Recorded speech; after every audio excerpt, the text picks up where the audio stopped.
السلام عليكم ورحمة الله وبركاته. ازيكم يا حلوين؟ عاملين ايه؟ يا رب تكونوا في احسن واسعد حال. الحلقة 27 من مسلسل جعفر العمدة.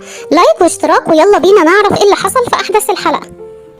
خالد سيف بتروح لجعفر وهو قاعد مع نعيم، واول ما بتدخل بتقوله ان هي عايزاه في موضوع مهم، وهتقوله ان هو عايزه تتكلم معاه لوحده. وفعلا هيقول لنعيم قوم انت يا نعيم دلوقتي، وهيقول لها خير اتفضلي. هتقوله بص يا معلم، انا اترددت كتير قبل ما اجيلك النهارده، وعارفه ان انا بنجيتي دي ممكن يحصل لي مشاكل كتير انا وجوزي، بس ضميري مش قادر يستحمل اكتر من كده. وهتقوله ان سيف يبقى ابنه اللي بيدور عليه بقاله 19 سنة. هيقولها طب وانتي ما قلتليش ليه اول ما جيتلك وسألتك على بلال شامة؟ هتقوله علشان كنت خايفة، وكنت خايفة تدخلني في سين وجيم انا وجوزي. وعايزة اقولك على حاجة، احنا ملناش ذنب في كل اللي بيحصل ده. اللي حصل ان بلال شامة كان بيحب اختي زمان، وجاب لها العيل الصغير ده وقال لها خليه عندك يومين، وبعد اليومين ما عدوا جه تاني وقال لها انا عايز الواد علشان الناس اللي قالوا لي ان انا اخطفه قالوا لي ان انا اقتله دلوقتي. هي هتخاف على الولد جدا، وقالت له ان الولد مات، سخن ومات، وهو صدقها وخدت سيف وهربت بيه وكتبته باسم ابويا الله يرحمه، لانها اتجوزت مرتين وبعد كده اكتشفت ان هي ما بتخلفش، وقالت ان سيف ده عوض ربنا ليها، وقالت ان هو بدل ما يموت ان هي تاخده وتربيه وتعتبره ابنها، وما كانتش تعرف ان هو ابنك خالص. هيقولها طب انت عرفتي منين ان سيف يبقى ابني؟ هتقوله ان اختها كانت جايه لها اسكندريه وقابلت بلال شامة في القطر، وهو اللي قال لها ان سيف يبقى ابن معلم كبير قوي في السيده زينب اسمه جعفر العمده. جعفر هيقولها ان هو كان حاسس ان سيف يبقى ابنه، وهيطلب منها ان هي ما تقولش لاي حد خالص حتى سيف. هيقولها ما تقولهوش عشان انا ليا اعداء كتير، وممكن لو عرفوا ان سيف ابني يموتوه. وبعد كده هيروح لوصيفة امه علشان يقول لها، وهيقول لها يما انا لقيت ابني خلاص، تصدقي ان ابني طلع سيف؟ فهتقول انا كان قلبي حاسس، انا لما رحت عند عايده امبارح ولقيته بيقلب الشاي بالمعلقه زي ما انت ما بتقلبها انا شكيت، بس قلت يمكن عشان انتوا صحاب وبقى يشوفك بتعمل كده بقى يقلدها. هتقول له الف بركه يا جعفر ان ابنك لسه عايش، وان ربنا رجعهولك بالسلامه. احنا لازم نعمل ليله لاهل الله والناس كلها تعرف ان انت لقيت ابنك.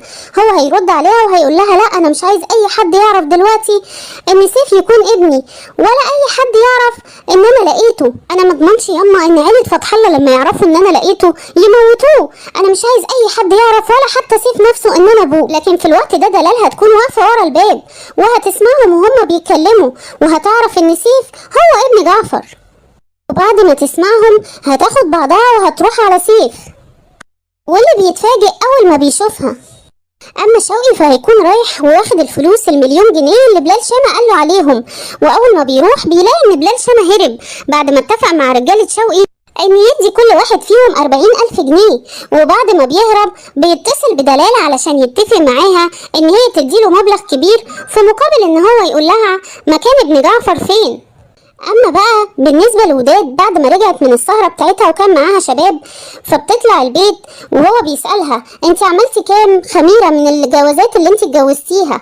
فهتقول له انا معايا 5 مليون وكمان معايا البيوتي سنتر.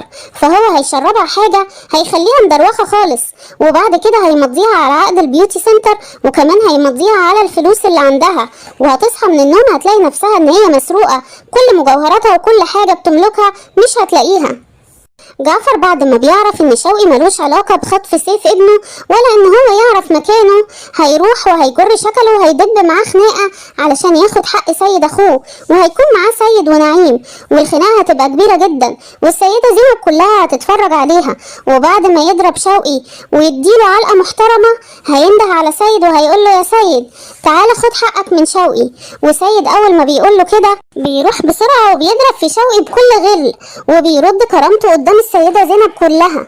وداد بعد ما بتخسر كل حاجة بتروح لابوها وبتروح لنعيم وبتقول لهم ان هي خلاص ما بقتش تملك ولا جنيه، وان هي لازم تقعد عندهم. نعيم هيسمع كده وهيطردها وهيقول لها انت اللي اخترتي، وابوها كمان هيقول لها يا بنتي انا ما اقدرش اصرف عليكي، وهيطردوها بره البيت.